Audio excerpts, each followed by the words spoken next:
Philippe Silberzan. Bonjour Jean-Philippe Denis. Philippe Silberzan, interview Fast Research. Vous êtes professeur de stratégie entrepreneuriat à EM Lyon Business School. Le syndrome du canard, comment les organisations s'habituent à la médiocrité? Voilà, donc elles s'habituent à la médiocrité, les organisations, et c'est leur principale faiblesse.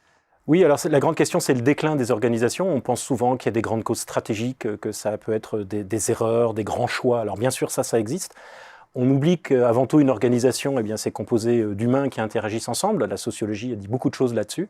Et moi, ce que j'observe, c'est que très souvent, ce déclin, il prend naissance dans le fait qu'effectivement, on s'habitue à une sous-performance. On laisse passer des choses qui, dans le passé, nous auraient fait réagir et qu'on aurait tenté de corriger. Et puis, au bout d'un moment, elles deviennent tellement nombreuses qu'il devient en fait rationnel de laisser passer une imperfection, une sous-performance au sens large. Et ça donne effectivement cette médiocrité. 5 minutes de retard pour le train, par exemple. Voilà, alors effectivement, je prends un exemple, mais qui est presque caricatural, qui est que 5 minutes de retard n'est plus considéré comme un retard. Alors, on en comprend les raisons, parce qu'à un moment, il faut bien décider ce qu'on qualifie, mais de fait, on accepte que 5 minutes de retard ne soit plus appelé un retard. Et ce que je crois, c'est que ça a beaucoup de conséquences, en fait, puisque pourquoi après s'arrêter à 5 minutes? On peut dire que 10 minutes ne constituent pas un retard. Et c'est au fond ça qui fait qu'on s'habitue. Alors, on étant l'organisation, ses membres, bien sûr, mais aussi ses clients, puisque si vous demandez aux voyageurs de la SNCF, ils vous diront que, bon, oui, 5 minutes, c'est pas si grave que ça. Et de fait, c'est pas si grave que ça, sauf qu'effectivement, il y a ce fait qu'on s'habitue au fait que, d'abord, les mots changent de signification. Et quand les mots changent de signification, eh bien, je pense que l'organisation est en danger puisqu'on ne sait plus de quoi on parle en fait. C'est là que l'image du canard est extrêmement évocatrice, puisque le canard, tout a l'air bien en surface, et puis en dessut, ça rame, voilà. ça rame, mais en fait on ne le voit plus et on ne veut plus le voir en fait. Exactement, alors ça tient au rôle du management en fait, hein, qui va très souvent avoir une espèce de réticence à se plonger dans l'opérationnel, comme ils disent, c'est-à-dire qu'il y a le domaine du stratégique qui est pour nous, et puis le reste c'est de l'opérationnel, sous-entendu quelque chose d'un petit peu inférieur ou de subordonné. Or, je crois qu'encore une fois, la source du déclin d'une organisation très souvent prend place dans ce qu'on appelle à tort l'opérationnel, qui est au fond la vie réelle de l'organisation. Et donc, la tentation pour la direction générale, c'est bien de se réfugier dans des mots. Alors, on va par exemple se placer dans des discours visionnaires, puisque c'est plus facile de parler de l'avenir dans 5 ou 10 ans que de se plonger dans les dysfonctionnements complexes.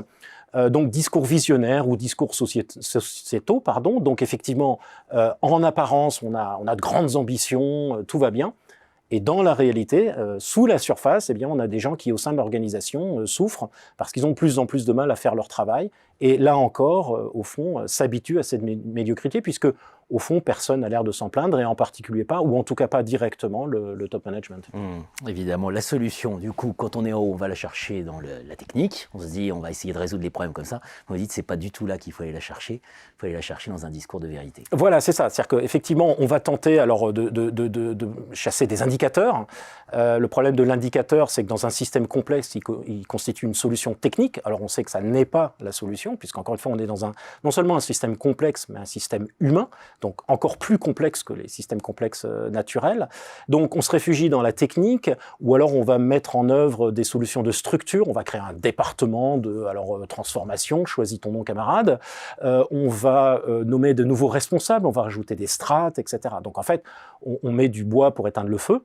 Et effectivement, de façon un peu contre-intuitive, le problème prend naissance dans le fait qu'effectivement, on se refuse à admettre qu'on a une sous-performance. Donc, le langage de vérité, qui est relativement simple à comprendre en théorie, c'est la solution. En tout cas, c'est nécessaire à trouver une solution. C'est un point de départ indispensable. Sinon, effectivement, comme le canard, on se réfugie dans des mots qui permettent de masquer une réalité jusqu'à que le déclin, lui, ne soit plus masquable. Évidemment, alors j'aime beaucoup votre conclusion, hein. Accélérer une prise de conscience pour sauver le pauvre petit canard, voilà, c'est la conclusion que vous tirez.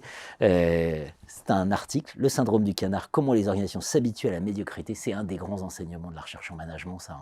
Hein. On pense toujours performance, oui. On oublie de penser que le vrai problème d'abord, c'est on s'habitue à la médiocrité. C'est rien de plus difficile que de remettre en cause une habitude. Exactement. Merci Philippe Silberzan. Merci Jean-Philippe.